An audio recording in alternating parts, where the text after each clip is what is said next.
Ustedes tuvieron el gusto de disfrutar aquí la conversación que tuve con mi buen amigo Omar Sixto, historiador, autor de Se acabó la diversión, la economía cubana, el salto del capitalismo al socialismo entre 1959 y 1965 y yo les comentaba la vez anterior que los datos que Omar durante el tiempo que trabajó en este libro desde el año 89, qué paciencia, de esas paciencias solo la tienen los investigadores, los científicos, yo no tengo esa paciencia. Y Omar se dedicó a demostrar que el desastre económico de Cuba no es como dice Raúl Castro, ni Díaz Canel, ni decía Fidel Castro, que los americanos, que son los malos. No, no, empezó en el año 59 y Omar fijó con datos que ya para el año 61 y 62 aquello era el acabose económico. Y nos quedamos la vez anterior en el tema de la reforma agraria en mayo de 1959.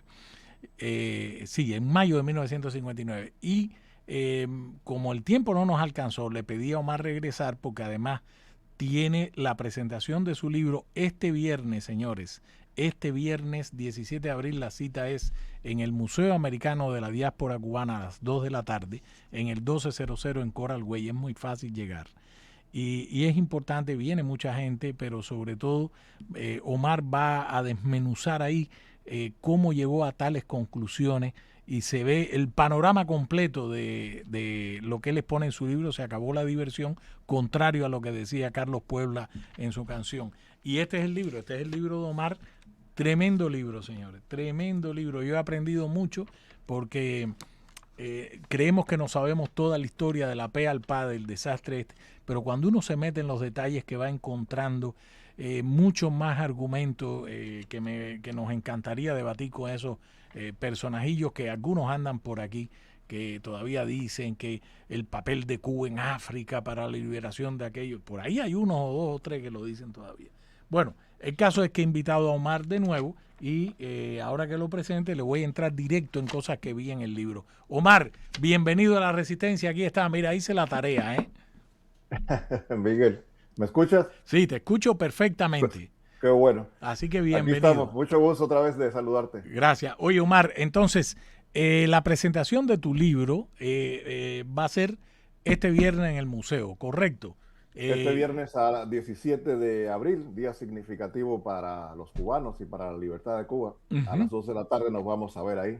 Y viene mucha gente, sé que han invitado a mucha gente, viene la prensa, etcétera. Omar, después entramos en la parte, porque te quiero preguntar también por las noticias de último momento.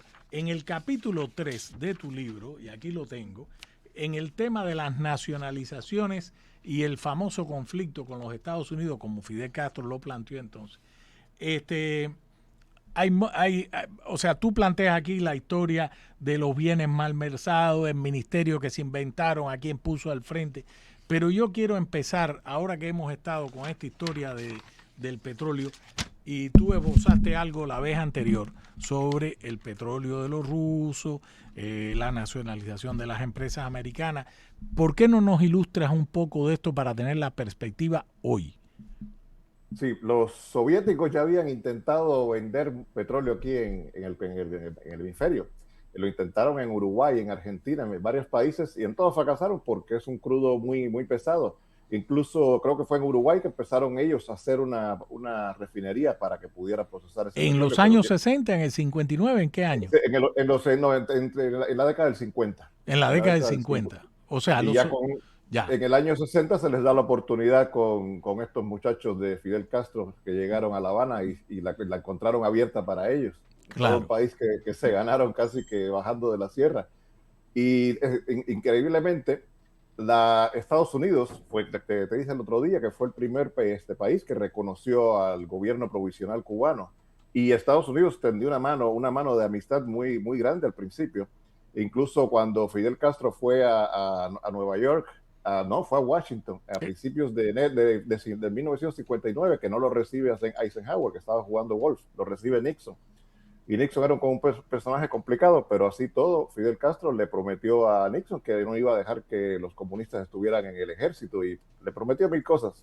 Nixon no se lo creyó. Fue el único que siempre estuvo bien claro quién era Fidel Castro. ujú. Pero la agresión hacia Estados Unidos empieza del lado cubano, no del lado norteamericano. A ver, cuéntanos esa parte. ¿Por dónde Eh, empieza? por, ¿Por las telefónicas o por el petróleo? ¿Por dónde empieza? Cuando empezaron ya la nacionalización de la telefónica era cantada y la de la empresa eléctrica también. Eso lo pasó en México, pasó en varios países, se nacionalizaba, pero no se confiscaba, o sea, se le pagaba. Y en Cuba, pues, Fidel Castro muy inteligentemente puso el pago de lo que nacionalizaba, lo ató a la cuota azucarera de azúcar cubana en Estados Unidos. Si Estados Unidos no le compraba azúcar, no le iban a pagar. Eso Y fue así pasó. exactamente lo que pasó. Y Y así pasó. exactamente fue lo que pasó. Ya. Y el enamoramiento con los soviéticos empieza cuando llega a La Habana un barco cargado con una exposición mundial que estaba la Unión Soviética por todo el mundo y venía de México. Y ahí vino Anastas Mikoyan, que se enamoraron, hicieron un pacto muy bueno ahí, mientras estaban ellos en casa de Hemingway, sus asesores estaban firmando un pacto comercial, la primera compra de azúcar a Cuba. Incluso Mikoyan le regaló el helicóptero que venía en la exposición, y a partir de ahí Fidel Castro ya no usó los helicópteros del viejo ejército de Cuba, sino usó el helicóptero soviético. Ya, esto es, me acuerdo, Picoyán llega a Cuba en febrero del 60, 1960. Ya había Febrero de, pasado la reforma agraria, la ley de reforma agraria. ya estaba en pleno apogeo, ya estaba el conflicto con Estados Unidos, ya estaban reduciendo la cuota azucarera. Entonces, En tu libro tú dices que en ese periodo es donde se empiezan a sentar las bases de todo el plan socialista, las nacionalizaciones. En ese periodo es que tú lo señalas.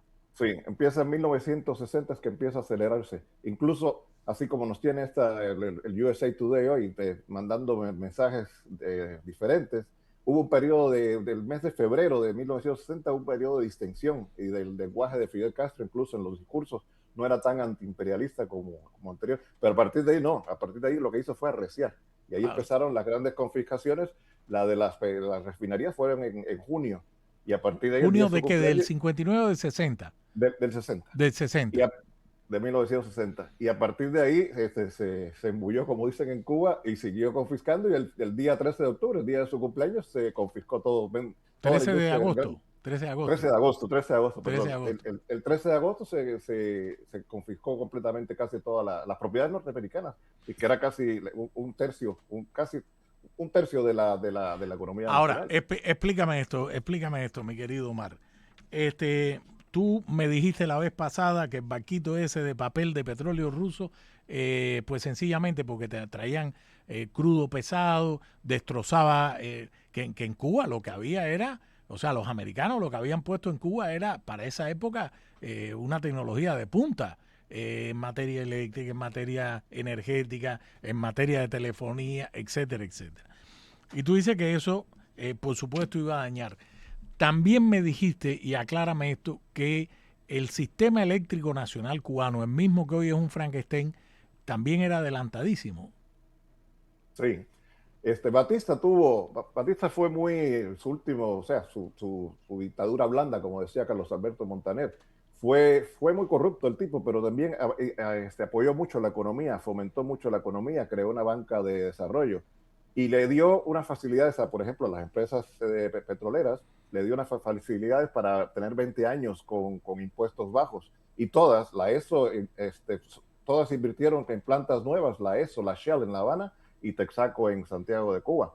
Y todas metieron lo que sería hoy equivalente a billones de dólares. En el libro te pongo las cantidades exactas, son 28, 38 millones cada una, con plantas completamente nuevas. Y lo que sucede hoy del barco ruso ese es que el petróleo que traían esas empresas era de Venezuela. De hecho, en el libro también sale uno de los primeros viajes que hizo Fidel Castro, sabiendo, siempre estuvo buscando petróleo, fue a Venezuela. Sí, Y en un congreso frente a unos estudiantes de una universidad, les dijo que Cuba y Venezuela debían estar unidas, que casi que tener los mismos pasaportes.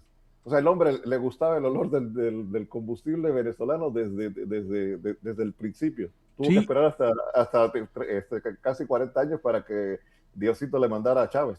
sí, por eso es que Rómulo Betancourt Betancourt. se da cuenta rápidamente quién es el personaje, porque efectivamente el primer gran viaje que hace Fidel Castro lo hace a Venezuela en enero de 59. Sí, Eh, a pedir que se unieran. A pedir. Él, ¿Qué él clase sabía, de, qué clase él de sabía tipo? que él iba a chocar con los americanos. Y lo que decíamos el otro día, cuando confisca las tres refinerías, que eran las más grandes, en Cuba habían dos pequeñitas, una en el Cotorro que hacía 400 barriles diarios y otra en Cabaiguán. Cuando confisca las tres refinerías, ya iban llegando los barcos de petróleo. Solo en el mes de junio llegaron como 30, en julio, llegaron 30 y tantos barcos de petroleros desde la Unión Soviética. Esos barcos tuvieron que haber salido mucho antes de que Castro confiscara las plantas. Ah, Pero o ese sí sea, era un estaba plan bien hecho. calculado. El Sí, crimen sí, estaba perfectamente calculado. sí. Omar, espérame ahí si tienes más tiempo, porque todavía me falta bastante, pero tengo que ir a una pausa comercial. Un gusto.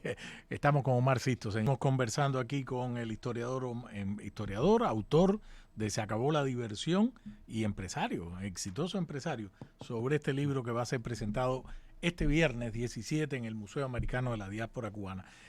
Omar, es decir, este inicio de las nacionalizaciones, me acabas de ver, bueno, las empresas energéticas, la telefónica, etcétera, pero veo también en tu libro, o sea, compañías en el área del transporte, la United Fruit Company, los medios de comunicación diario, la Marina, la radio, la televisión. Es decir, él empieza rápidamente una ofensiva para que el Estado, o sea, él, porque el Estado es l'état c'est moi, como decía eh, Luis XIV, l'état c'est moi, el Estado soy yo.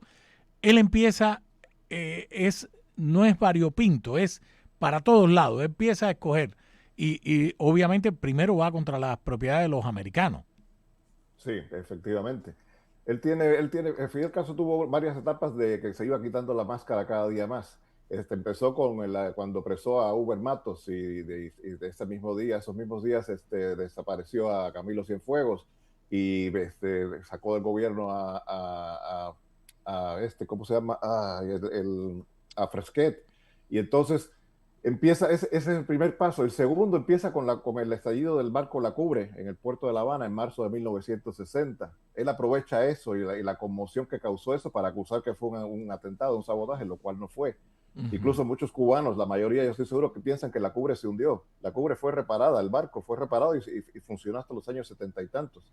O sea, que no, la explosión fue dentro del muelle, fue por los operadores cubanos. Y él aprovechó ese acto para radicalizar aún más y ahí empezó la apoteosis de confiscaciones con el lenguaje antinorteamericano hasta terminar el 13 octubre que cerraron el diario, tenían cerrado ya el diario de la Marina y con unos ataúdes que decía imperialismo, empresas y no sé qué, se fueron todos los cubanos por Prado a tirarlos al malecón, muy felices todo el mundo. Ya, Y ahí empezó la hecatombe. A partir de ahí, intentaron desarrollar y eran aquellos alardes ya dije Che Guevara, de Ernesto Guevara y de Fidel Castro, esos alardes que decía que iban a producir más leche que Suiza o que iban a tener más carne que Argentina, que iban hasta exportar, lo cual automáticamente en poco tiempo se dieron cuenta que era imposible y ya en 1962, un año y medio después, ya los cubanos tenían un racionamiento que creo que todavía al día de hoy está, que ya creo que no les dan nada. la libreta, es decir, la libreta de racionamiento. Empieza en el Exactamente. año 62. 62. O sea, no. Y Sí, sí, dijeron adelante. dijeron que era provisional, que no iba a ser para siempre, que era solamente una coyuntura. Le echaron la culpa a una sequía que hubo. Y ya después al año siguiente le echaron la culpa al ciclón Flora. Y así cada año iban encontrando una culpa más. Y Claro. ahora, al día de hoy el culpable es Trump. eh, Omar, es decir, en el año 50, si tú tuvieras que dividir, ahora que lo expones en el libro del 59 al 65, el primer año, el 59, el punto inicial, ¿tú dirías que fue la ley de reforma agraria en mayo del 60 o ya antes había habido algunas escaramuzas en ese sentido?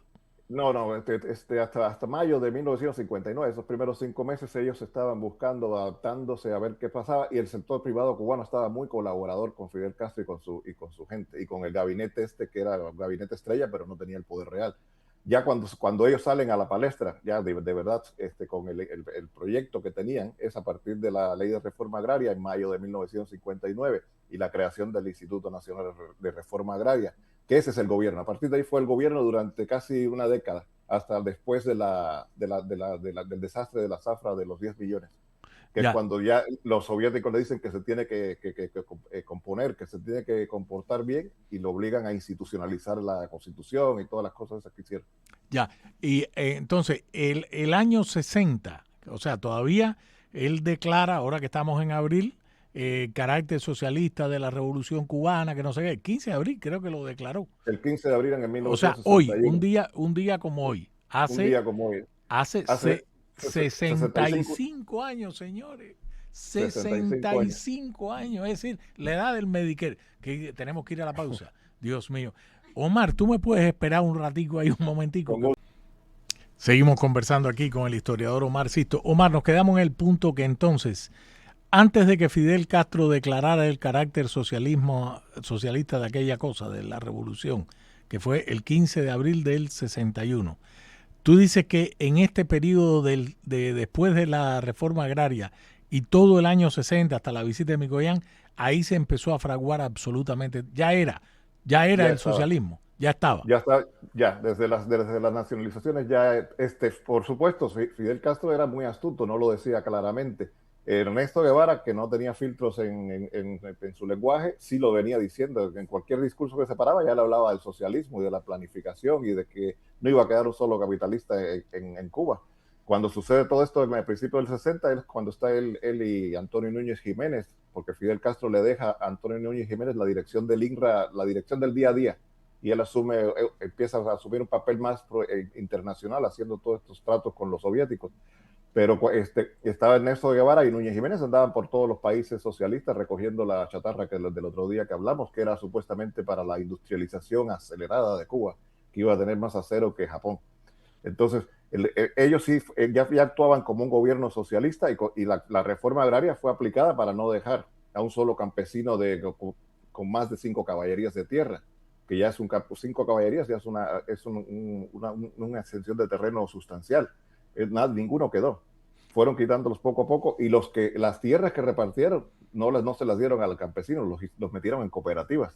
Es lo que te decía, se repartieron los campesinos y no las tierras. ¿Por qué Fidel Castro empieza atacando directamente al campesinado, a la tierra, o va en paralelo? Nacionaliza por aquí, por acá, y hasta Todo, todo. todo. Acuérdate, ellos saben, y todavía el gobierno hoy, la Junta de Dictadores esta que está en La Habana, ellos saben que un cubano próspero es un cubano libre. Míranos aquí, los que hemos podido salir adelante, entendemos cómo es la vida cuando tienes a un esclavo del Estado, que fue lo que ellos hicieron, y con el racionamiento, por un lado lo tuvieron que hacer obligado, pero por otro lado les vino muy bien, porque ya convirtieron a los cubanos como animales de un zoológico, que ellos son los que te alimentan. Trabajes o no trabajes, te daban un poquito de comida, pero eso es lo único que puedes hacer. Entonces, habría que desarmar primero como clase política la clase, los dueños de industrias o los dueños de tierra. No iban a querer a un gobierno totalitario que les limitara sus derechos. Entonces, pues, lo que hicieron fue eliminarlos. Los subieron en aviones o en barcos y los mandaron para acá. Claro. Y al que Omar, no lo mataban. así no, sin duda. Ya. O sea, en Cuba hubo una guerra civil en los años 60, ellos no lo reconocen. Para quien crea que en Cuba no se ha luchado, señores, desde el 59, desde el 60 al 70, todavía la expedición de Vicente fue en el 70, hubo una resistencia armada. Es decir, ahí estaba viendo en el museo el otro día los pueblos cautivos. No solo fue en la Sierra del Escambray, en Oriente hubo, en Pinas del Río hubo, en Matanza hubo alzamiento, en Camagüey, ni qué decirte. Es decir, hubo una resistencia. Omar, ¿qué pasa en el periodo? Como tu libro va del 59 al 65, después que Castro dicta el carácter socialista de su revolución en el 61, abril del 61, ¿qué pasa de esa fecha al 65, que es cuando tú abarcas ese periodo de la historia? O sea, entre el 61, ya cuando ellos toman control de la operación de todas esas empresas, en menos de un año ya estaban desarmándose las empresas, ya no había materias primas, no funcionaba, ya no podían funcionar verdaderamente, y por eso ya estaban en 1962 medio colapsados. Y ahí empieza ya la entrada de muchos asesores soviéticos para intentar levantar aquello, y es cuando obligan a Fidel Castro a que se olvide de la industrialización que decía Ernesto Guevara, y lo ponen a producir azúcar, porque los centrales es algo sencillo de operar. Un central azucarero no es una industria muy complicada, y el azúcar en Cuba desde el siglo XVI tiene fama de que tirabas una caña y duraba, le llevará 30 años, o sea que no había mucho. Empiezan a tener ellos ahí el problema de la mano de obra en el campo, que por eso empiezan a mandar a los trabajadores de esas industrias, los mandan a cortar caña, que también un cortador de caña que no sabe cortar caña, la corta ineficientemente, el azúcar cada día se producía con menos rendimiento. Bueno, Entonces, Cuba está produciendo hoy lo mismo que producía en el menos, finales del siglo XIX, menos, menos. 1892, 99, por ahí. Sí, increíble. Cuando Cuba... Hoy en día, Sí, sí, dime, dime. dime. No, dime. Hoy en día estamos en una catástrofe humanitaria de la que nunca, solamente al final de la guerra de 1895, los cubanos estuvieron en una posición tan débil, pero es que ahora en 1898 por lo menos tenían la esperanza de levantarse. Y ahora ya esto sea un callejón sin salida hasta que no haya un cambio completo de régimen y de sistema, y se abra los cubanos a la prosperidad, a que puedan trabajar, a que puedan definir su vida de acuerdo a su trabajo y poner esa isla fértil a trabajar. Omar, ¿cuándo empieza el periodo de la planificación socialista? Porque tu libro dice de el salto del capitalismo al socialismo. ¿Cuándo es? La planificación empieza ya a partir de finales del 1960 sobre todo el 61, que tenían hacían cada año un plan que iban a sobrecumplir las metas de no sé cuántas cosas. Primero trajeron a especialistas y asesores de México y de varios países, gente muy preparada. Ya después esta gente vieron que aquello no funcionaba y empezaron a traer especialistas checoslovacos y soviéticos, que ningún plan se cumplió. Ningún plan se cumplió. Por eso yo cierro en 65 el libro precisamente porque es el momento que ya ellos se dan cuenta que no iban a poder hacer nada excepto fabricar azúcar y recibir las dádivas de los soviéticos. Omar, salto un momento ya que estamos en la parte agropecuaria, la ganadería. Las locuras de Fidel Castro, los experimentos, trae a Guasán. Cuéntame un poco de esa parte. Oye, una historia cómica en medio de aquello que él llamó periodo especial. Yo trabajaba en un museo de ciencias y en el almacén estaban los zapatos de Guasán, de André Guasán. André Guasán fue un famoso Ah, científico André, francés. André Guasán era un científico especialista en pastos y en pastos de cultivo intensivo, por supuesto, cultivo intensivo en Francia. Y Fidel Castro se leyó el libro de André Guasán, en esa época no había internet, y se quedó maravillado. Se trajo a André Guasán a La Habana y a su esposa y lo paseó por toda la isla. Lo paseó tanto que el hombre se murió. El hombre sufrió un infarto y ahí quedó en La Habana y ahí lo enterraron. Y el sistema en Cuba era muy fácil, la ganadería desde el siglo XVI fue el primer producto de exportación cubano, el tasajo y la piel y los cueros. Y empezó él con el sistema que llenó Cuba de vaquerías, que los mismos soviéticos decían, pero está haciendo una vaquería que resiste una guerra de concreto, eran unas estructuras fortísimas, cuando una vaquería normal son 3 tubos y 2 tejas. Y llenó todo eso con el sistema de cultivo intensivo, que era un cuartón que dejabas crecer la hierba y pasabas la vaca. Cuando se comía esa, la pasabas a otro y así. Pero eso tienes que tener fertilizantes, tienes que tener agua, tienes que tener medicinas, veterinarios. Aquello fracasó completamente, excepto la vaca esta y su finca que él tenía se llamaba, allá, pues, a la salida de Pinar del Río. Tenía una finca especial para él, donde ahí sí estaba ubre blanca y estaban todas sus vacas que oían música mientras los cubanos estaban en apagón. Porque los Música apagones vienen clásica. desde los años 60 y 70, los Sí, apagones no son eso es nuevos. importante. Cuéntame eso. Los apagones vienen desde aquella época. Para que ahora que Díaz Canel diga que por culpa de los americanos, que no sé qué. Y la falta de gas también. O Y sea, la falta de gas. el gas de lo que le dicen en Cuba, el balón, ese siempre ha sido un problema complicadísimo en Cuba. O sea que esta crisis lo que se ha venido es acrecentando hasta llegar a esta catástrofe humanitaria que empezó con la junta militar de Barrigones que agarró el poder hace 10 años. A partir de ahí sí llegamos a un nivel de catástrofe porque es un colapso total. Omar, sé que no está en tu libro, pero además te conoces la historia de todas maneras porque viene otro libro en camino. Entre ese periodo del 65, que es donde acaba tu libro, al 68, que es cuando Castro decide hacer la llamada ofensiva, oigan ustedes, ofensiva revolucionaria que acaba. Yo vivía en La Habana Vieja, en un edificio solamente habían 2 apartamentos, de mis vecinos, Nenita y Manolito, y el nuestro.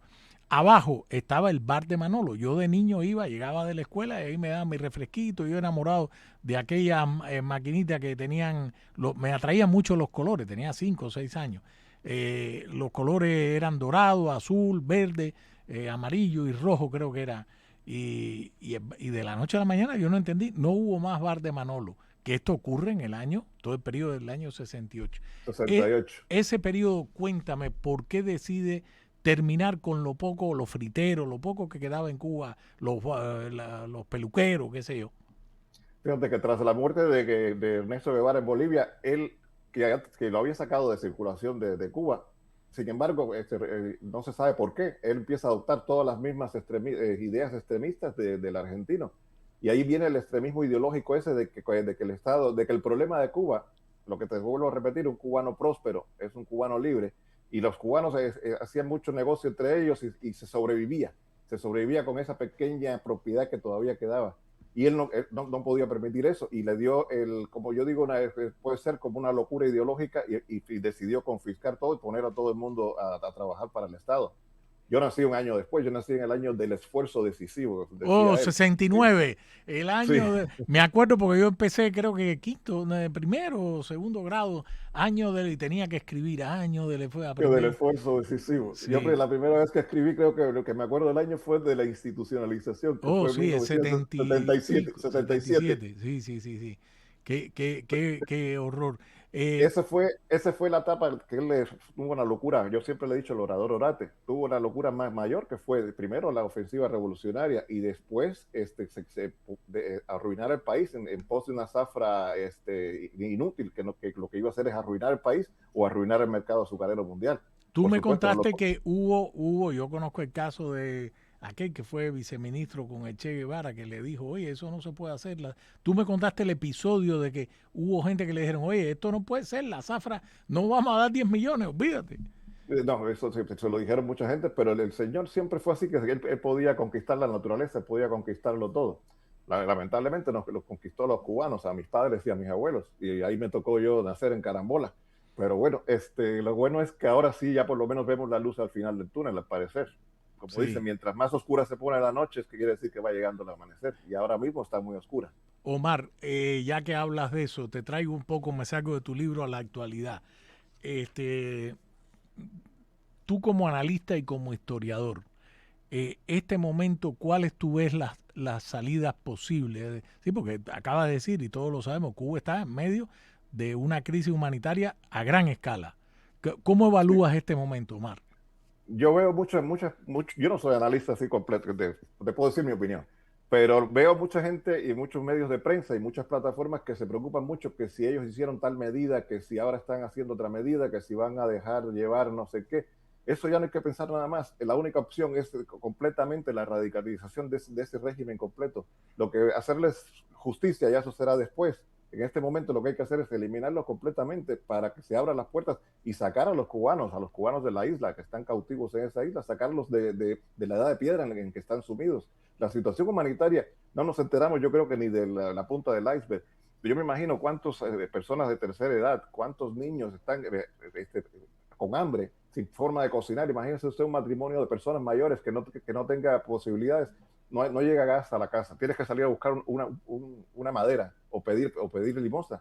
Entonces, la situación sí está grave. Hoy que dicen que se estaba movilizando el Pentágono para volver, y por supuesto, quien lo está diciendo es Francesca Chambers, la misma que hace un mes nos dijo que Trump iba a hacer un acuerdo económico con ellos por atrás, en lo oscurito. O sea, esas son noticias que el Pentágono no tiene ni que movilizarse para tomar Cuba. Lo que tiene que hacer, la operación sería mandar barcos de comida, barcos de ambulancias y hospitales de campaña para ayudar a la gente. Esa sería la operación, porque los cubanos los van a recibir los brazos abiertos. A los También dicen que americanos, hay eso a los digo yo. americanos. Claro. También los vemos que están moviendo sus artefactos viejos y oxidados de lo que queda de ejército. Esto no es para combatir a una posible invasión, que no va a ser así. Eso es para combatir a los cubanos si salen a la calle. No, no hay que darles tanta importancia a esto mismo del nieto que le dicen el Cangrejo. cangrejo, que tiene el coeficiente, dicen los que lo conocen, que tiene el coeficiente de inteligencia de una almeja.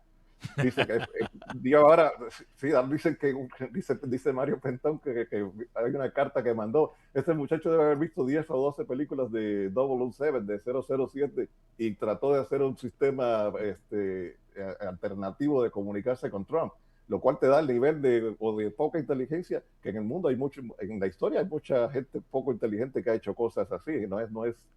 Hay que tomarlo en serio. Probablemente sí es verdad y sí lo hizo y sí lo intentó.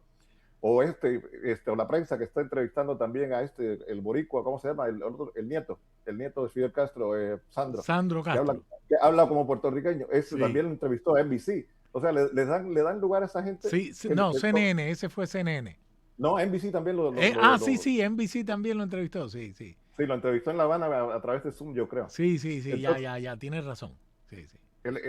la salida es la eliminación total de ese sistema y un gobierno provisional y poner a los cubanos primero a vivir, regresarlos a la civilización, que va a costar muchísimos millones de dólares, muchos de los cuales se van a perder. Los primeros que se pongan en ese país se van a perder porque es ayuda humanitaria. Claro. Mi querido Omar, oye, no me queda sino primero agradecerte y segundo por el libro y segundo desearte mucho éxito en la presentación. Nos vemos el viernes. Y nada, espero que eso se llene. El libro de Omar Sixto, Se acabó la diversión, que él jocosamente lo tituló así, de manera para ir 180 grados contrario a lo que decía Carlos Puebla. Así que te deseo éxito. Viernes, 2 de la tarde, en el Museo Americano de la Diáspora Cubana. Va a ser un honor, estamos ahí todos hablando de todo lo que nos gusta, te repito, hablando de Cuba. Eso es. Omar Sixto, señor, historiador, autor y empresario exitoso. Te agradezco mucho, Omar. Buenas tardes. Un abrazo. Abrazo. Siempre. Y a ustedes también, señores. Nos vemos mañana aquí, donde en La Resistencia a las 3 de la tarde. Saludos.